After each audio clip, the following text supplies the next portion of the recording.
చిగురించబోతుంది. గొప్ప దినాలు నువ్వు చూడబోతున్నావు. నీ యేసుకు సమస్తము సాధ్యమే. గుడ్ మార్నింగ్ దేవుని ప్రియ కుమారుడా, గుడ్ మార్నింగ్ దేవుని ప్రియ కుమార్తె, special good morning to you. మనం ఓ విషయం గమనిస్తాం. ఈ లోకంలో అందరూ మన చేయి విడిచిపెట్టి వెళ్ళిపోవడం. మన దగ్గర ఏమీ లేనప్పుడు అందరూ వెళ్ళిపోతారు. అని ఉన్నప్పుడు మాత్రం అందరూ రావడానికి ఇష్టపడతారు. ఈ లోకం ఎలాంటిదంటే పంచదార చుట్టూ చీమలాగా ఈ లోకం ఇలాగనే ప్రవర్తిస్తుంది. నిజమే, అవును. మన దగ్గర అన్నీ ఉన్నప్పుడు అందరూ మన చుట్టూ కనిపిస్తారు.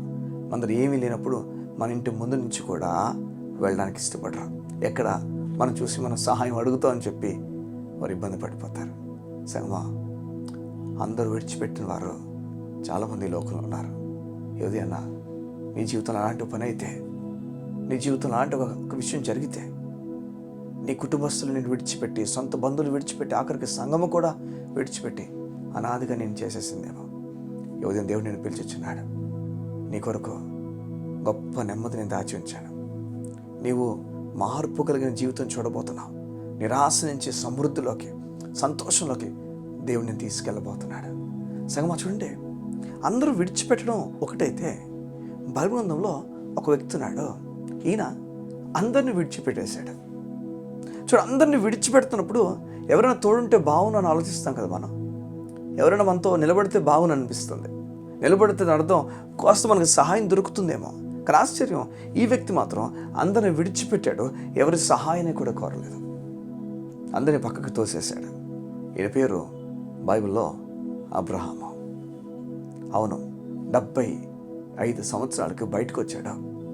బైబిల్ చెప్తుంది, అప్పుడు ప్రారంభమైన వ్యక్తి అందరిని విడిచిపెట్టి, తన బంధువుల్ని, స్నేహితులందరిని విడిచిపెట్టి బయటకు వచ్చేసాడు. వచ్చినప్పుడు ఏం చెప్తున్నాడు తెలుసా? నా ఆధారం మీరు కాదు, నా ఆధారం దేవుడు. ఏదే అన్న, అందరూ విడిచిపెట్టేశారు అని బాధపడుతున్న నీవు అందరు నువ్వు విడిచిపెట్టడానికి ఇష్టపడుతున్నావా? నేను ఎవరిపైన ఆధారపడనో నా దేవుడు నన్ను చూసుకుంటాడు. నీ కొరకు తన సొంత కుమారుడు వదులుకున్నవాడు నేను వదిలేస్తాడు అనుకున్నావా? ఎంత తక్కువగా ఆలోచిస్తున్నావు చూడు. ఎవరిని ఎంత తక్కువగా ఆలోచిస్తున్నావు చూడండి. మన బిడ్డల్ని మన రోడ్డు మీద తీసుకెళ్ళినప్పుడు మనం వదిలేస్తాం వారిని? మనం కోరుతామా? ఒక లారీ వచ్చో, కారు వచ్చో, ఏదో గుద్దేయాలని కోరుతామా? ఎలా అండి? మనమే మన బిడ్డల పట్ల కోరకపోతే, మనం చెడ్డవారం ఉండి మన బిడ్డలకు మంచి చేద్దామని చూస్తే దేవుడు ఎలా మనల్ని విడిచిపెడతాడు చెప్పండి? ఈరోజు నువ్వు ఎలా అనుకుంటున్నావురా? దేవుని విడిచిపెట్టేస్తాడని, నీపైన తప్పుడు ఆలోచన కలిగి ఉన్నాడు ఎలా అనుకుంటున్నావు నువ్వు? తన కుమారుడిని నలిపేశాడు సంగమా, వెరగొట్టేశాడు. ఇష్టాసారంగా తన పట్ల ప్రవర్తించారు అందరూ. నీ కొరకు, నా కొరకు కాదా? దేవుడు నిన్ను పిలిచిచ్చున్నాడు, ధైర్యానికి పిలిచిచ్చున్నాడు. అందరిని విడిచిపెట్టి పర్లేదు, అందరినీ నేను విడిచిపెడతాను, నా దేవుని మీద నేను ఆధారపడతాను. సంగమా, ఈ ఉదయం దేవుడు నిన్ను హెచ్చరిస్తున్నాడు కూడా. నువ్వు మనిషి మీద ఆధారపడితే దానివల్ల దాని ప్రతిఫలం ఏమవుతుందో తెలుసా? నిరాశలోకి వెళ్ళిపోతావు. కారణం మనిషి తన గుణం నిన్ను విడిచిపెట్టడం. ఏదో ఒక సమయంలో నీకు నీ విశ్వాసం, నీ నమ్మకం, ఈ లోకంపై నమ్మకం బుద్ధి చెప్పేస్తుంది.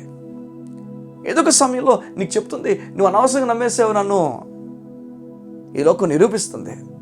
కానీ పైన దేవుడు మాత్రం, నువ్వు ఎవరిపైన విశ్వాసం ఉంచాలో ఆ దేవుడు మాత్రం నీకు చెప్తాడు, నువ్వు భయపడతావు, నీకు గొప్ప కార్యాలు దాచి ఉంచాను, నాపై నమ్ము, ఈ లోకం నేను మోసం చేస్తుందేమో కానీ నేను మాత్రం నేను మోసం చేయను. ఎంత సంతోషం! ఉదయం దేవుడు నిన్ను పిలిచిచ్చున్నాడా? ఆయన సన్నిధికి పిలిచిచ్చున్నాడు, ఆయన నెమ్మదికి పిలిచిచ్చున్నాడు, గొప్ప కార్యాలు దాచించని చెప్తున్నాడు. కళ్ళు మూసుకుంటావా? ఉదయం నీ గురించి ప్రార్థన చేస్తాను. మా ప్రియ పరలోకపు తండ్రి, నీ బిడ్డలు నీ మీద ఆధారపడినట్లుగా చేయండి. ఎలా అయితే అబ్రాహాము అందరిని విడిచిపెట్టి నీ కొరకు నిలబడ్డాడో, అలా నీ బిడ్డలు కూడా నీ కొరకు నిలబడతారు కాక. అందరూ విడిచిపెట్టేశారు నన్ను బాధలోంచి వీరు బయటకు వచ్చి అందరినీ వీరు విడిచిపెట్టి నీకోసం నిలబడతారు కాక. నీ కృపా సమాధానమును నీ బిడ్డలు ప్రకటించచ్చు, దైవికమైన నెమ్మది నీ బిడ్డలు ప్రకటించచ్చు. యేసు నామమున ప్రార్థించుచున్నాను తండ్రి. ఆమేన్, ఆమేన్, ఆమేన్. నేను నమ్ముతున్నాను ఈరోజు గొప్ప కార్యము నీ ముందు దేవుడు దాచించాడు. God bless you. See you tomorrow.